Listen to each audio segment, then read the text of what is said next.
Welcome back to another Q&A. Been a while since the last one, so there are lots of good questions and comments that I want to respond to, so let's jump right into it. Timestamps to all the questions are in the description, so if a question doesn't interest you, you can skip to the next one. Let's start with this comment from 420 Movement. He says, "Would love to know your thoughts on if these should be legal in more countries. I'm from UK, and it's not legal to ride my Mantis, but I do anyway." Of course, if it wasn't obvious, I'm very pro-scooter and feel strongly that electric scooters are going to be a huge part of modern transportation very soon. In my video about why you should buy an electric scooter, I talk about many of the benefits of electric scooters, so go check that out.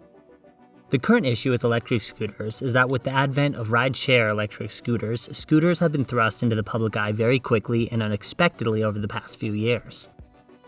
This has caused a massive overreaction from governments of many countries, and like this comment said, some countries have moved to ban scooters.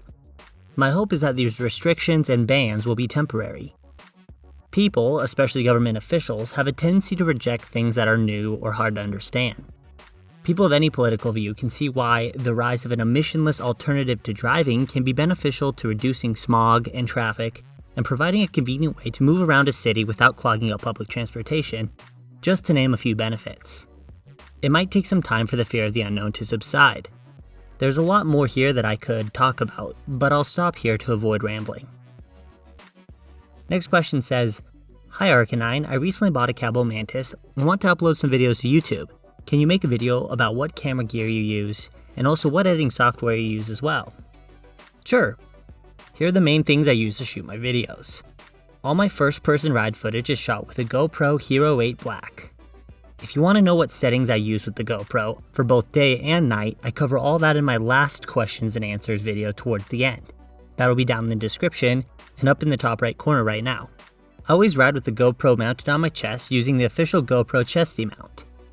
I found that mounting it on my chest is the best place for steady ride footage that shows the scooter and the scenery around me. You might be surprised to find out that I shoot all my other footage with my phone. I have a Samsung Galaxy S10e. It shoots in 4K 30 FPS and the footage turns out great, especially for a phone.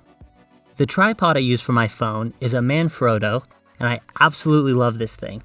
The construction is super solid, height adjustment is super simple and quick thanks to the quick release snaps, and it has a unique control handle where you just roll the wheel back to loosen and adjust your shot, then roll the wheel forward to lock in the position. The tripod is super intuitive to use. Spending the money on a quality tripod has been one of the best purchases I've made since starting the channel. The last thing I use to shoot video is this DJI Osmo 3 gimbal. I use this to get steady shots while I'm moving. It doesn't get as much use as I thought it would, but I don't regret getting it. The first one of these I bought arrived with a broken motor, so I had to return it, and the second one occasionally will drift to the right while I'm trying to shoot a still shot with it, but it works great for the things I use it for. If you're looking to get started making videos, I would say just don't bother with one of these initially. The links to all the equipment I use to make my videos will be down in the description. For editing, I use Adobe Premiere Pro now, though I started with a program called Corel Video Studio. Corel Video Studio cost me $100 outright to own the program, and did not require any sort of monthly payment the way Premiere does. Video Studio has a decent amount of features for the price, but would often crash and have issues rendering my video, and many times it would cause me to have to delay the release of a video by a day with all the problems that it had. Once my channel was monetized, I could justify paying monthly for Adobe Premiere Pro. Prior to owning Premiere, I had a decent amount of video editing experience in Final Cut Pro on Mac and some other free or cheap video editing software, but Premiere is by far my favorite editing software of all the ones I've used. For music on my videos, I use the free YouTube library of copyright-free songs, and I also pay a monthly licensing fee for the use of most of the songs available from the record label Monster Cat. I've been a Monster Cat music fan for a long time, so it was cool to see that I could license their music for my videos. If you're looking for music for your videos, don't bother paying money for licensing like I do. There's so much copyright-free music available to use.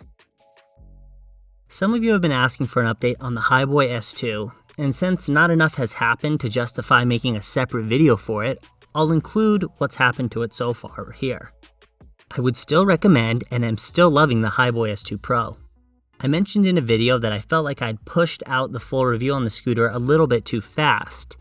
While I would have liked to put more miles on it before publishing a full review, I can honestly say that everything in the review that I said is still spot on. I've had literally 0 issues with it so far. Go check that review out if you haven't already seen it. Here are some other thoughts and updates on the scooter since that review. This scooter has saved me multiple times in situations where my other scooters have been unfit to ride. The solid tires and simple, solid construction of the scooter makes it a really reliable option. I honestly would use this scooter for my commute every day if it were just a tad bit faster and had a little better climbing ability. My commute is just long enough that the slow speed of the S2 Pro makes it take just longer than I would like to get to work. I think 25 miles per hour would be the perfect speed for these scooters in the $600 to $1,000 range to go. I really want to see more scooter companies making entry-level and mid-level scooters with a second, small wattage motor in the other wheel that you could turn on to help with things like hill climbing. One of my biggest gripes from the full review of the S2 was the width of the handlebars, but switching the grips on the bars to a standard set of locking grips has given me that little bit of extra handlebar on the end of the handlebars that I can use to grip. It's not a perfect situation because I still need to keep my hands narrow to reach the throttle and brake, but when using cruise control or in some other situations, I can utilize the little extra bit of handlebar I get from using the different grips. It would be nice if more scooters like this made the handlebars long enough to accommodate a full-size grip, but most of them don't. The next comment says, a review of the tire and a link to it would be nice, and installation instructions as well. The tire that DeRossi is referring to, if you haven't seen the video he commented on, is the new solid foam core tire that I ordered in from China to try out. First off, the link to it will be down in the description. I bought this tire off AliExpress after looking in vain for weeks for solid tires available domestically. The tire was due to arrive in about 6 weeks, but it came in less than 3. I can't promise the same speed of shipping if you get one, but I was impressed nonetheless. I wanted to go with a foam core tire because it seemed like the best alternative to pneumatic tires, and I've heard that other solid tires can be sketchy at high speeds. And honestly, so far it has exceeded my expectations.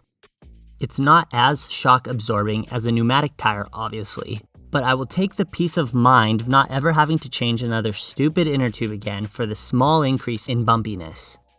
That being said, it still exceeded my expectations for ride comfort. The nice part is that because it is foam filled, they can just use a normal tire for the outer shell and not sacrifice grippiness by using a different material. I ride the scooter the exact way I did before the tire came and have no issues and feel completely comfortable on it. I consider this a huge win and plan to buy 3 more to outfit the Eagle One and the Mantis with these tires. I will never have to shell out money to greedy, deceptive distribution companies for overpriced inner tubes again. One of these tires costs less than a set of 2 inner tubes, and the same price as 1 inner tube if you don't count shipping. Again, the link is in the description. I believe the tires will fit most scooters in this category like 010X and clones of that scooter, Mantis, Mantis Pro, Inokim Oxo, and maybe others that I'm not aware of. Check the dimensions before purchasing. The installation was very easy and I didn't need any special tools. The tire just slid on the rim like normal. Just start with 1 bolt and thread it in a little bit, just enough to keep it from coming out, then go to the opposite side and do the same. Get all your bolts in and then tighten little by little in the same pattern until it's all the way tight. I get lots of people asking me why I don't wear gloves or saying that I should invest in some gloves. I haven't really addressed it before, so here's my answer. First, I do have gloves. I have a really nice pair of Fox mountain biking gloves that I really like and I wear when mountain biking. I wear them while mountain biking to help with sweaty hands and help absorb impact on my hands over the course of a ride. I choose not to wear them while scootering because I don't get sweaty hands while scootering, because the air passes over my hands while I'm flying at high speed, and I don't need any impact absorption because I'm typically riding on flat streets, not rocky downhill single track. I prefer being able to not be hindered by gloves when controlling the throttle and brakes at high speed. I do understand that gloves can add a level of protection if I crash, but for me it is a personal choice to sacrifice the small additional protection I get from gloves for increased ride control and comfort. I'm not telling you to not wear gloves. Please wear them if you feel that it's important. I'm just explaining my preference. I will start wearing gloves more often to keep my hands warm as the weather gets colder, however, so you can look forward to the very exciting prospect of seeing me wear gloves while riding for the first time. And that should do it for this Q&A. Thanks for tuning in to another one. Drop more questions here and I'll answer some in the next Q&A. Be sure to like the video if it was useful or entertaining and subscribe to catch my next upload. Thanks!